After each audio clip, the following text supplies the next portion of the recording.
Did Joseph Smith really say that the Constitution would be hanging by a thread in the last days and that either the elders of the church or the members of the church would come and save it?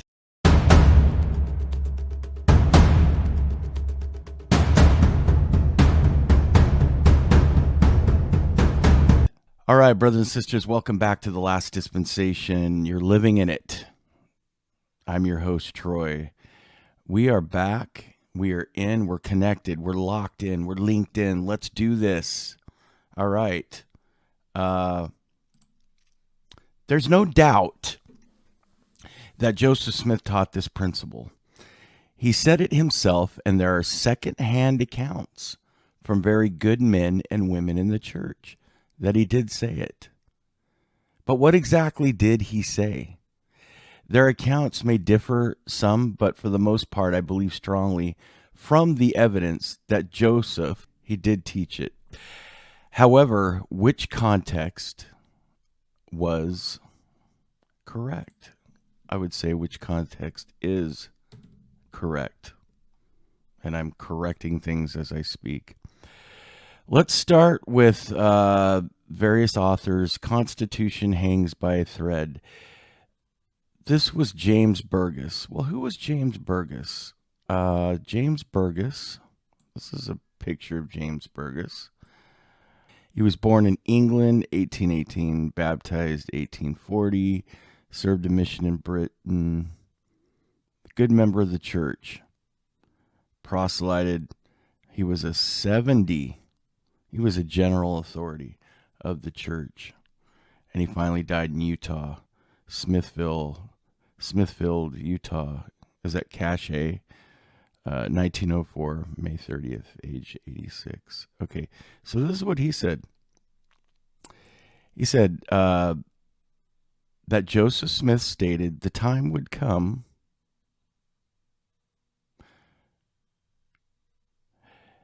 when the Constitution and government would hang by a brittle thread and would be ready to fall into other hands, but this people, the Latter-day Saints, will step forth and save it. Okay. That is his account. His account says that there's no doubt that the Latter-day Saints, he didn't say the elders, he said the Latter-day Saints will step forth and save it. They will. That the Constitution will hang by a thread, but they will step forth and save it. So that sounds like a for sure thing that he says Joseph Smith said. The reason I keep saying elders, clarifying that, is because a lot of people that I've talked to growing up, it's been second, third, fourth. See how a lot of there is Mormon folklore, there is Latter-day Saint folklore out there, brothers and sisters. It was always said that he said the elders of this church, and maybe he did say that. Let's read all of these accounts. Okay. This is Joseph Smith. Even this nation will be on the verge of crumbling to pieces and tumbling to the ground. And when the Constitution is on the brink of ruin, this people will be the staff upon which the nation shall lean, and they shall bear the Constitution away from the very verge of destruction. Okay, this says Joseph Smith, but I don't know where. I got this from a source of quotes, and it doesn't say what the source was. It just says Joseph Smith. But where is this recording? Is it in Journal of Discourses? Is it in Teachings of the Prophet Joseph Smith? It just says Joseph Smith. Okay. So now, Parley P. Pratt. Who is Parley P. Pratt? Parley Parker Pratt Sr. was an elder of the Church of Jesus Christ of Latter-day Saints, whose writings became significant in the early 19th century exposition of the Latter-day Saint faith. Parley P. Pratt he left the church and he came back. He was born in Burlington, New York, 1807, died Alma, Arizona, 1857, or Arkansas, place of burial, Salt Lake City Cemetery, Salt Lake City, Utah. He said, the government is fallen and needs redeeming. It is guilty of blood and cannot stand. He said, this is what Joseph said. It is guilty of blood and cannot stand as it now is, but will come so near desolation as to hang as it were by a single hair. goes sick to the nations of the earth, and gathers the strength of the Lord's house, a mighty army. And this is the redemption of Zion, when the saints shall have redeemed that government and reinstated it in all of its purity and glory. Joseph Smith, recorded by Parley P. Pratt. So is that Journal of Discourses? I'm not sure. Just Joseph Smith, recorded by Parley P. Pratt. I need to look that up later. But that's still a secondhand account, right? It's still a secondhand account. As great as we love Parley P. Pratt and all of the apostles, and they're good people, they're not lying, but could they be misquoting Joseph Smith? That's my point. That's my whole point. Not my whole point. To show that Joseph Smith did say this, but that he could have been misquoted, and that everyone had a different set. There was a slightly different context in the way that people said that he said it, and the way it was recorded, or the way they said they recorded it. Eliza R. Snow recorded this. Apparently, he recorded this. Joseph Smith saying this. Also, the time will come when the government of these United States will so nearly be overthrown. Will be so nearly overthrown through its corruption that the Constitution will hang, as it were, by a single thread, and the Latter-day Saints, the elders of Israel, will step forward to its rescue and save it. That says the elders, and that's Eliza R. Snow, and that's her second account. Who was Eliza R. Snow? She was the second general president of the Relief Society after Emma Hale Smith, 1866 to 1887. Eliza Roxy Snow. Roxy, wow, that's her. Second general president of the Relief Society, dedicated her life to serving the Lord. To be able to do Father's will is what I wish to live for, she once said. But she didn't wish such a life only for herself. She wanted every woman to recognize her significance in the Lord's eyes and act upon it. No sister is so isolated, she declared, but what she can do a great deal towards establishing the kingdom of God upon the earth. So that was her second-hand account, but it says a recording of, you know what, I should have did my homework a little bit more in finding out. I think most of these did come from Journal of Discourses, though. It just doesn't say Journal of Discourses. So she said elders of Israel will step forward to rescue it and save it. So so far, every account of Joseph Smith has been slightly different. Just a little bit. Who was Jedediah M. Grant? There he is right there. You could tell by his nose that he was the father of, yes, Heber J. Grant. Jedediah Morgan Grant was a leader and an apostle of the Church of Jesus Christ of Latter-day Saints. He was a member of the First Council of the 70.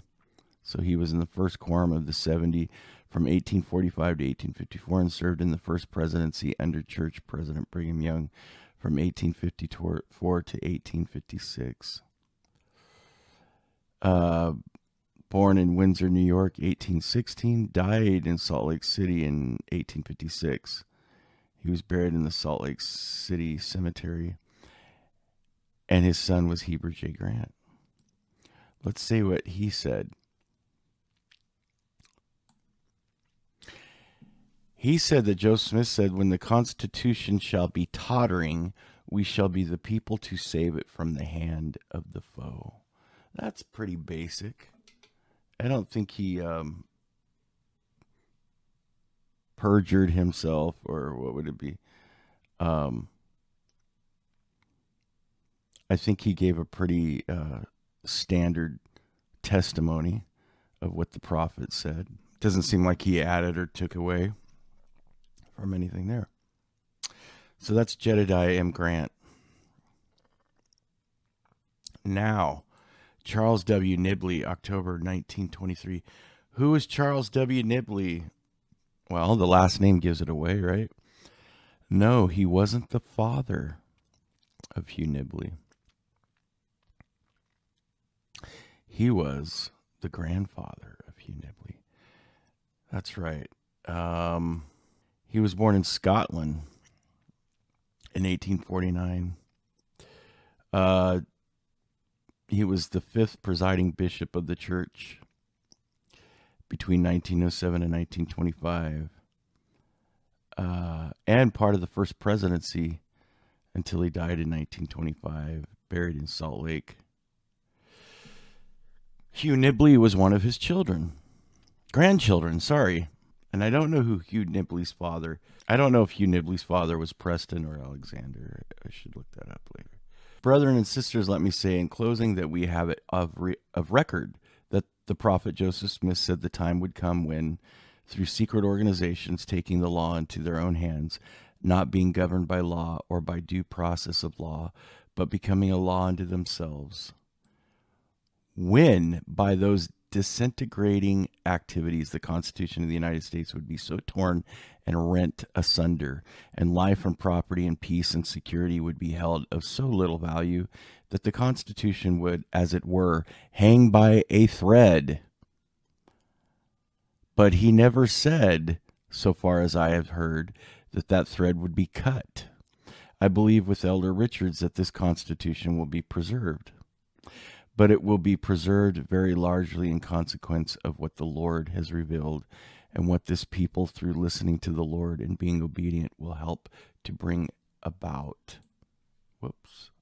Will help to bring about, to stabilize and give permanency and effect to the Constitution itself.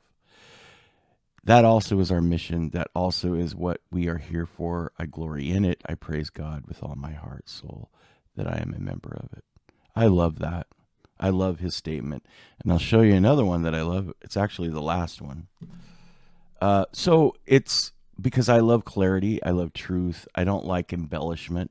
Yeah, sometimes the general authorities, Orson Pratt embellished somewhat in a lot of the things that he said. Apostles weren't perfect. They elaborated on things and they got carried away. There was no television. There were only books. Probably not. They only had so many books probably in Utah. So you had speeches. You listened to sermons for 3 hours. Yeah. It's the way they rolled. So things coming out of people's mouths were valued and important.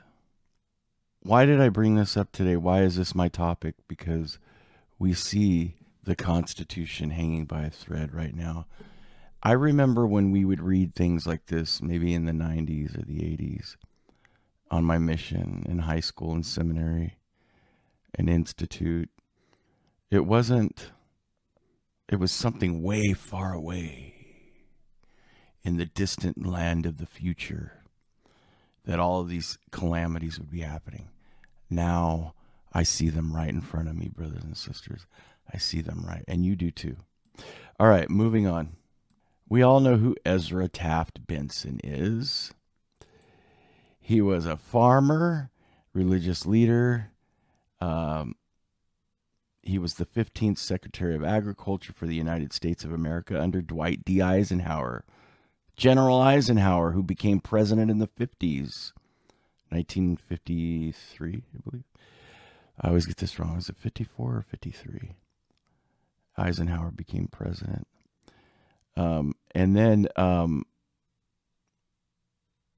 Ezra Taft Benson was the 13th prophet of the church. He died in 1994. He was my prophet in the 80s when I was in high school. And he was a staunch Republican. He was part of the...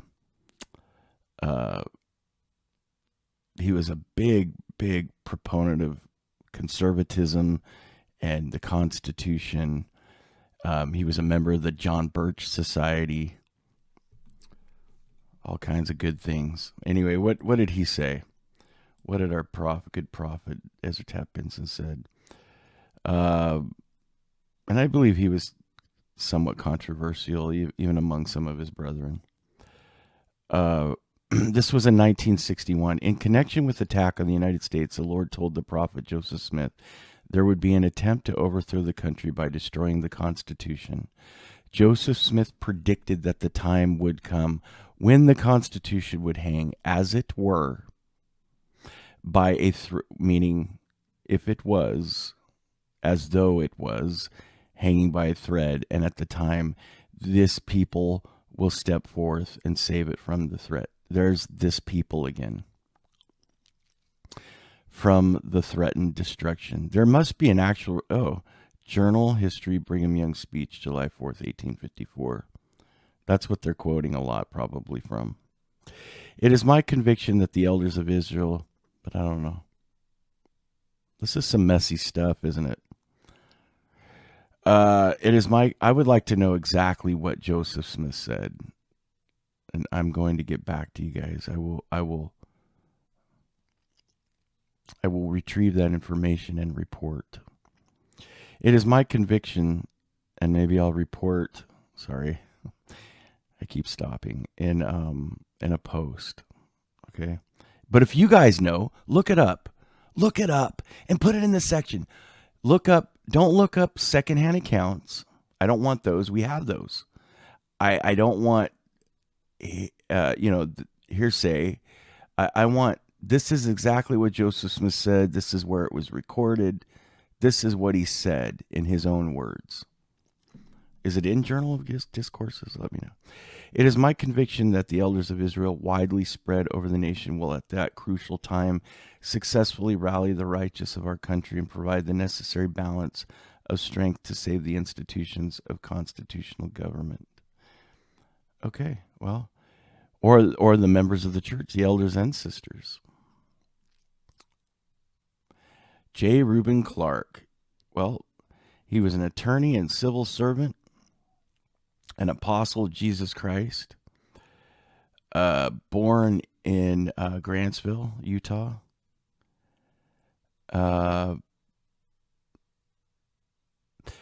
In 1871, and died in Salt Lake City in 1961, and he was an apostle of Jesus Christ, for crying out loud. What is this?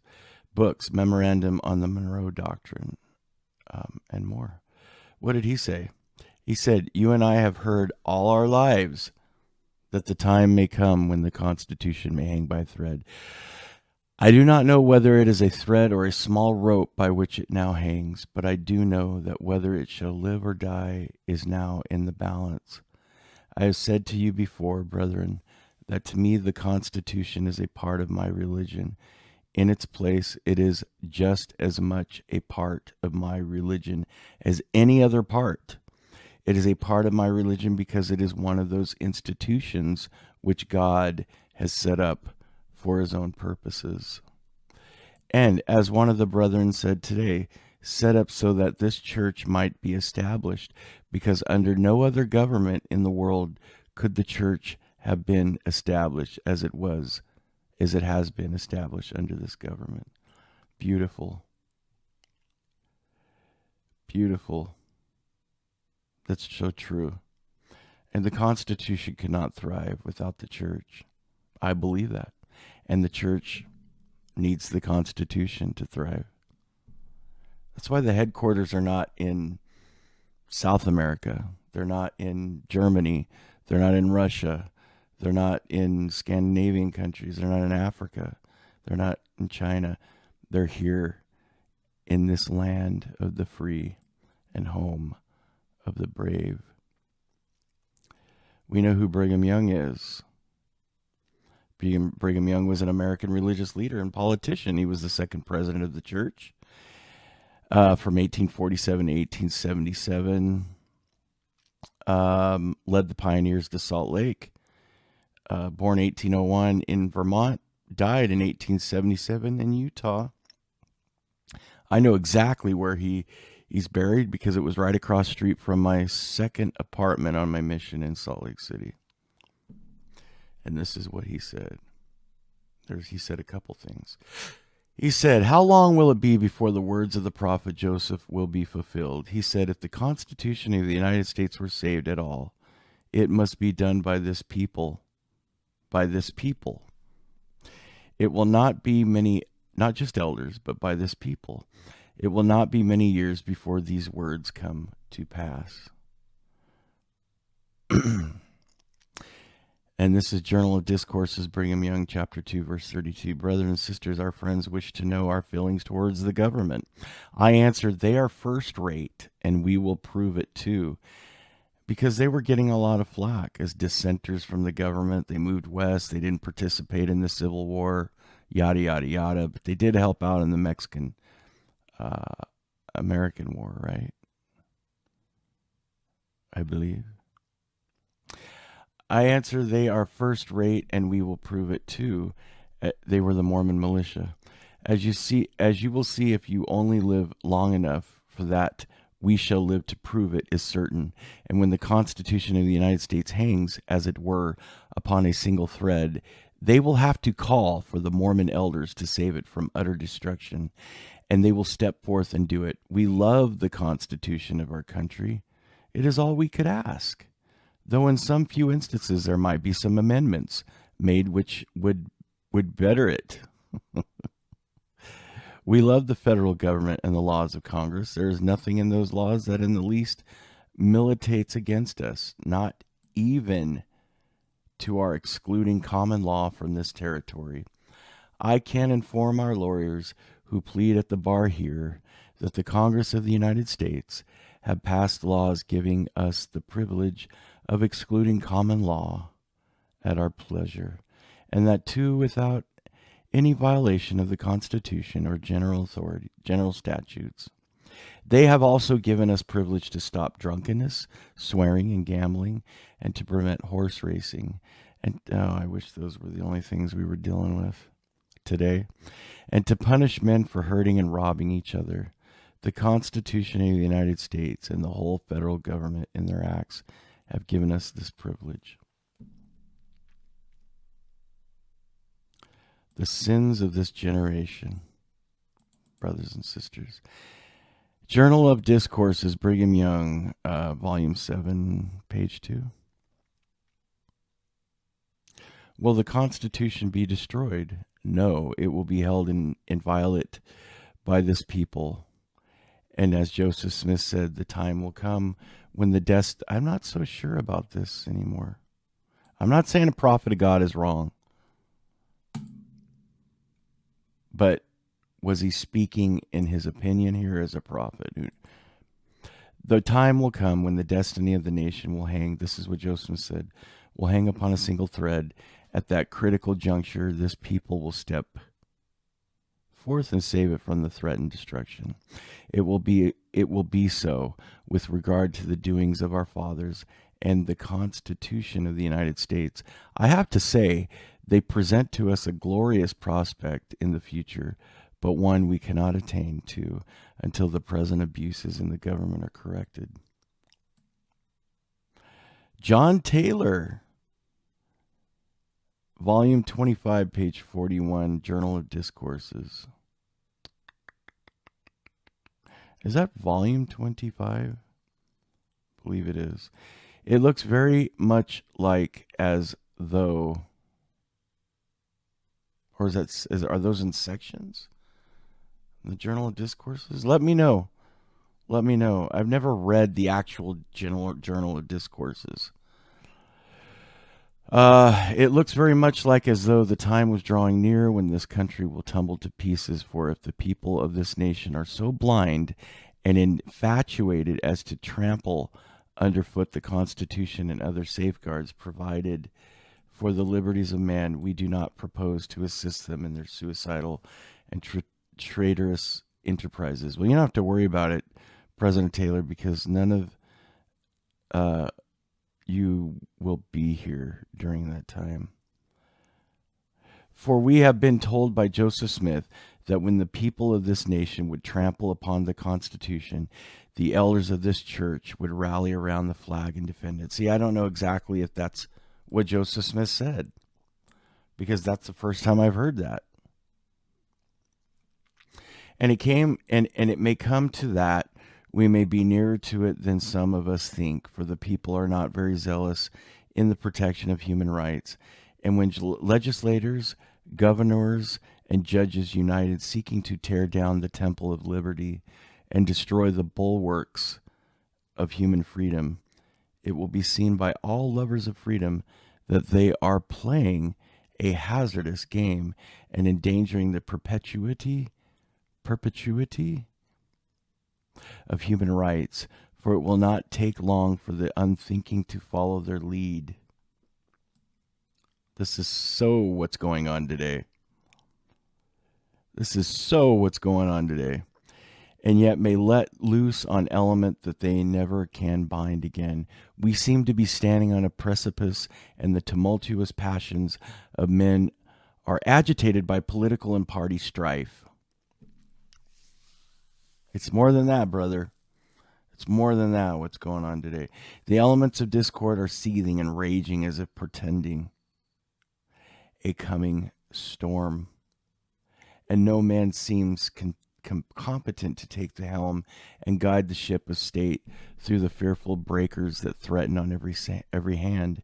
These are dangerous things, but it becomes our duty as good citizens to obey the law as far as practicable and be governed by correct principles. That's John Taylor. He was born in England. He was a prophet of the church from 1880 to 1887. So 7 years. 7 years, brothers and sisters. He is the first and so far only president of the LDS Church to have been born outside the United States in Milnthorpe, United Kingdom, and died in 1887 in Utah, Kaysville, Utah. Okay, Orson Hyde. Who was Orson Hyde? There's a picture of Orson Hyde.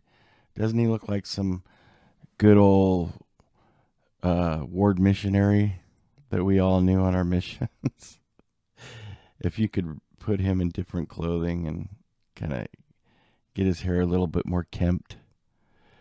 Orson Hyde was a leader in the early Latter-day Saint movement and a member of the First Quorum of the 12 Apostles.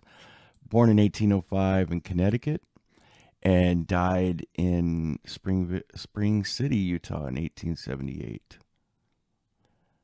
And John Taylor replaced Hyde as president of the Quorum of the 12. What was he famous for? I'll tell you what he was famous for. There's the Dome of the Rock right there. He was famous for being sent by Joseph Smith to dedicate the land of Jerusalem in 1841. The first LDS official to enter Jerusalem was Apostle Orson Hyde, who came in 1841 and dedicated the land for the gathering of the people of Israel, the creation of a Jewish state, and the building of an LDS temple at some future time, according to David B. Galbraith. 150 years ago, on October 24, a Sunday, Orson Hyde of the Quorum of the 12 climbed the Mount of Olives. There, with pen and paper, he recorded a prayer of dedication previously given him by revelation. In the prayer, he asked the Lord to inspire kings and powers of the earth to help restore the kingdom unto Israel. He also prayed that the Lord would remember his promises to all the descendants of Abraham, Isaac, and Jacob. In the years since that prayer, we have seen the fulfillment of many of Elder Hyde's requests. More are yet to be fulfilled. It is fitting, therefore, that we commemorate Elder Hyde's dedicatory prayer and review the results of his inspired petition. Now, what did he say about Joseph Smith and the Constitution hanging by a thread? This is what he said. And this is what I like right here.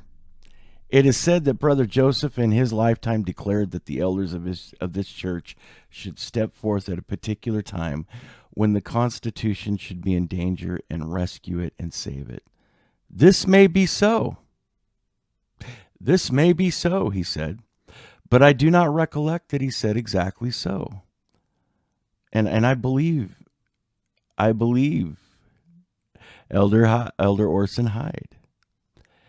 He says, I believe he said something like this, that the time would come when the Constitution in the country would be in danger of an overthrow.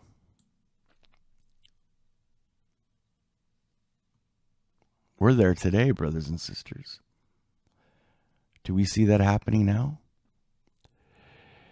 And said he, if the Constitution be saved at all, if the Constitution be saved at all, not that it would be saved, but if it be saved at all, it will be by the elders of this church. I believe this is about the language as nearly as I can recollect it. See, I'm not saying that Elder Orson Hyde is completely right about what Joseph Smith said, but I can live with that. He didn't...